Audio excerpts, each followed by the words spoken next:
Assalamualaikum, it's Warda Ali. Welcome to Psychic Learners Academy by Bia Baloch. Now we are starting our lesson 45, Classroom Assessment and Grading Part 3.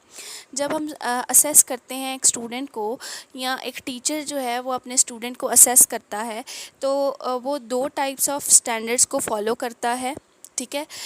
वो कोई भी जो criteria है उसको choose कर सकता है अपने स्टूडेंट्स को असेस करने के लिए या उनको ग्रेड देने के लिए। तो जो पहला वे है वो है नॉर्म रेफरेंस्ड ग्रेडिंग। ठीक है। Norm referenced grading refers to the fact कि जब एक टीचर असेस करता है अपने स्टूडेंट को दूसरे स्टूडेंट्स के रिलेशन में, मतलब दूसरे स्टूडेंट से कंपेयर करता है, एक स्टूडेंट को कंपेयर या कंट्रास्ट करता है दूसरे स्टूडेंट्स के स्कोर से। ठीक है। तो उसको हम नॉर्म रेफरेंस ग्रेडिंग कहेंगे। अगर एक स्टूडेंट जो है वो काफ़ी हार्ड वर्क कर रहा है, ठीक है, और almost everyone else does too, हर कोई ही जो है वो हार्ड वर्क करता है, तो स्टूडेंट जो है उसको एक डिसअपॉइंटिंग ग्रेड दे देता है टीचर, यानी कि सी या डी ग्रेड दे देता है स्टूडेंट को। तो ये इसका एक डिसएडवांटेज इस टाइप ऑफ ग्रेडिंग या स्कोरिंग का ये है कि वो स्टूडेंट्स के दरमियान जो रिलेशन होता है उसे डैमेज करता है, यानी कि जो क्लासरूम्स में जो स्टूडेंट्स का आपस में रिलेशन है उसको डैमेज करता है। कुछ स्टूडेंट्स जो हैं वो रेस्टफुल हो जाते हैं दूसरे स्टूडेंट से, जिनके स्कोर जो है as compare to them, as contrasted to them ज़्यादा अच्छे होते हैं, या जिनसे उनके स्कोर्स जो हैं कंपेयर किए जाते हैं, कंट्रास्ट किए जाते हैं, वो उनके बारे में रेस्टफुल हो जाते हैं। मतलब ये एक नेचुरल चीज़ है। जैसे अगर आप लोग को पता हो कि बहुत जगहों पर ऐसा होता है कि फैमिलीज़ में जब दो कज़न्स एक ही एज के होते हैं, तो या बहन भाई एक एज के होते हैं, तो फिर उनको कंपेयर किया जाता है, तो फिर आप एक दूसरे के बारे में रेस्टफुल हो जाते हैं और आपको फिर वो इंसान पसंद ही नहीं रहता, या आप उससे रेस्टफुल हो जाते हैं, आप उससे बात नहीं करते, या आपका जो उससे रिलेशन है वो ख़राब हो जाता है। ठीक है। ग्रेडिंग ऑन द कर्व, कुछ टीचर्स जो हैं वो यूज़ करते हैं ग्रेडिंग ऑन द कर्व। ये एक वेरिएशन है नॉर्म रेफरेंस्ड ग्रेडिंग की, जो कि स्टूडेंट्स के स्कोर को कंपेयर करता है एक टेस्ट पर विद द एवरेज ग्रुप और क्लास स्कोर। मतलब एक एवरेज ग्रुप के साथ या क्लास के स्कोर के साथ एक स्टूडेंट के टेस्ट स्कोर को कंपेयर करते हैं। ठीक है। उसके अकॉर्डिंग आप ग्रेडिंग करते हैं। यानी एक क्लासरूम में एक एवरेज ग्रुप है या एक आपने क्लास स्कोर रखा हुआ है, तो आप उसके साथ स्टूडेंट्स के स्कोर को कंपेयर करते हैं, तो उसको हम कहेंगे ग्रेडिंग ऑन द कर्व। ठीक है। ये एक एवरेज स्कोर को फिक्स करता है और बाकी स्टूडेंट्स के स्कोर को उस एवरेज स्कोर के अगेंस्ट कंपेयर करता है। ठीक है। उसके बाद आता है परसेंटेज ग्रेडिंग सिस्टम।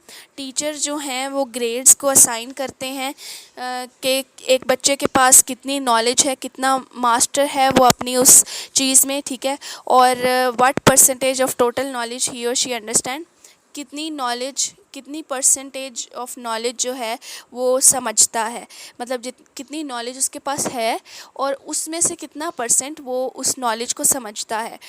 इस चीज़ को करने के लिए टीचर जो है वो स्कोर टेस्ट करता है। ठीक है।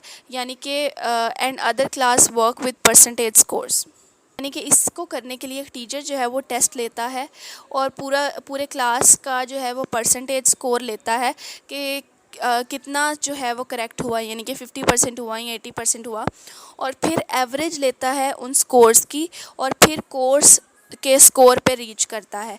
ये स्कोर्स जो हैं बाद में लेटर्स की फॉर्म में भी कन्वर्ट किए जाते हैं according to pre determined cut offs. ठीक है। और नंबर की फॉर्म्स में भी जो है वो स्टूडेंट्स ग्रेड अर्न करते हैं। ये प्रोसीजर काफ़ी कॉमन है और आपने भी एज अ स्टूडेंट इसको एक्सपीरियंस किया हो। जब ग्रेडिंग होती है तो टीचर्स जो हैं वो इस चीज़ को माइंड में रखते हैं कि, मतलब इस इफ़ेक्ट को माइंड में रखते हैं जिसको कहते हैं हेलो इफ़ेक्ट। ठीक है। हेलो इफ़ेक्ट एक जनरल टेंडेंसी है on the part of a teacher कि वो ग्रेड करे या मार्क्स असाइन करे एक स्टूडेंट को टेस्ट, मतलब उसके टेस्ट पर उसको ग्रेड्स या मार्क्स असाइन करे। ठीक है, जो कि उसको एक टीचर को एक स्टूडेंट पर जो इम्प्रेशन स्टूडेंट का पड़ा है टीचर पर, उसके अकॉर्डिंग उस टेस्ट पर वो ग्रेड्स या मार्क्स असाइन करता है, ठीक है, रादर देन उसकी एक्चुअल परफॉर्मेंस जो है टेस्ट में। मतलब अगर मैं एक सिंपल फॉर्म में आपको कहूँ तो टीचर का जो स्टूडेंट के बारे में इम्प्रेशन पड़ा है, ठीक है, तो उसके अकॉर्डिंग जब टीचर मार्क्स या ग्रेड्स असाइन करता है तो उसमें वो एक्चुअल परफॉर्मेंस को नहीं देखता, बल्कि वो जो इम्प्रेशन क्रिएट हुआ उस बच्चे का उसको देखता है, ठीक है, और उसके अकॉर्डिंग वो उसको मार्क्स या ग्रेड्स देता है। तो इसको कहते हैं हैलो इफ़ेक्ट, ठीक है। हैलो इफ़ेक्ट कभी कभार पॉजिटिव भी होता है और नेगेटिव भी होता है। ये पॉजिटिव होता है जब ज़्यादा मार्क्स दिए जाएं इम्प्रेशन की बेस पर, और नेगेटिव होता है जब मार्क्स डिडक्ट किए जाएं नेगेटिव इम्प्रेशन ऑफ स्टूडेंट की बेस पर। टीचर को केयरफुल रहना चाहिए और अवॉइड भी करना चाहिए इन दोनों टेंडेंसीज़ को, नेगेटिव और पॉजिटिव इफ़ेक्ट्स को, या इस हैलो इफ़ेक्ट को अवॉइड करना चाहिए, ठीक है। और परसेंटेज ग्रेडिंग अगर सिंपल फॉर्म में मैं आपको बताऊं तो वो इस तरह है कि एक टेस्ट लिया, ठीक है, उसका स्कोर लिया और उस स्कोर का एवरेज लिया तो आपको कोर्स स्कोर मिल गया। यानी कि आपने एक टीचर ने एक टेस्ट लिया और पूरे क्लास वर्क की परसेंटेज निकाली कि ये करेक्ट थी, ठीक है, इतने इतने बच्चों ने करेक्ट काम किया है, ठीक है, और उन सब स्कोर्स की एवरेज निकाली तो उनको जो कोर्स स्कोर मिला वो होता है।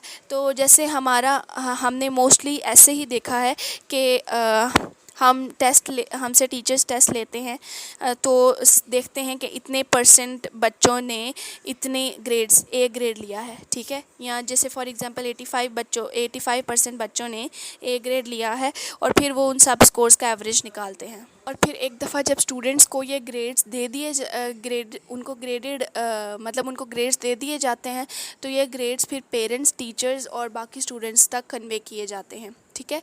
बियॉन्ड ग्रेडिंग, जिसे कम्युनिकेशन भी कहते हैं, तो कम्युनिकेटिंग में टीचर जो है उसको कुछ बातें अपने माइंड में रखनी चाहिए।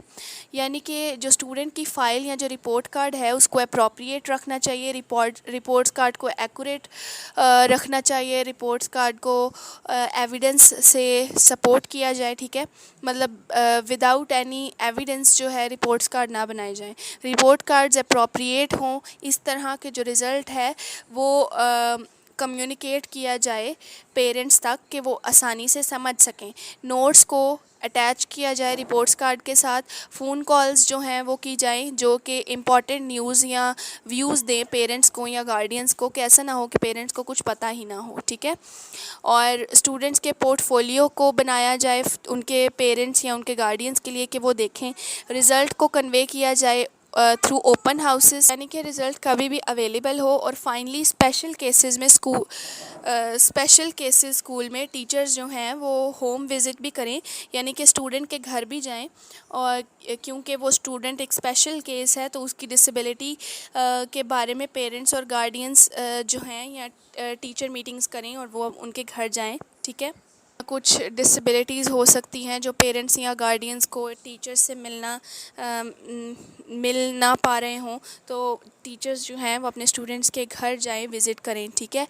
इम्पॉर्टेंट चीज़ें जो रिज़ल्ट के बारे में कन्वे करनी होती हैं, तो एक्सपर्ट्स रिकमेंड करते हैं कि जब आप रिज़ल्ट कन्वे करें तो टीचर को कुछ बातें माइंड में रखनी चाहिए कि वो प्लान करे कि उसने किस तरह कम्युनिकेट करना है, और कम्युनिकेशन जो है वो एक पॉजिटिव नोट पर करे, ठीक है। पेरेंट्स को सुने, केयरफुली प्लान करे और कैरी आउट करे फॉलो अप कॉन्टेक्ट्स को, ठीक है, मतलब प्लान करे और फिर उन प्लान्स को कैरी आउट करे और एक पॉजिटिव स्टेटमेंट दे एंड पर, ठीक है, ताकि पेरेंट्स जो हैं वो जैसे डाउन ना हो जाएं, या जिसे कहते हैं कि अपना दिल ना हार बैठें कि अब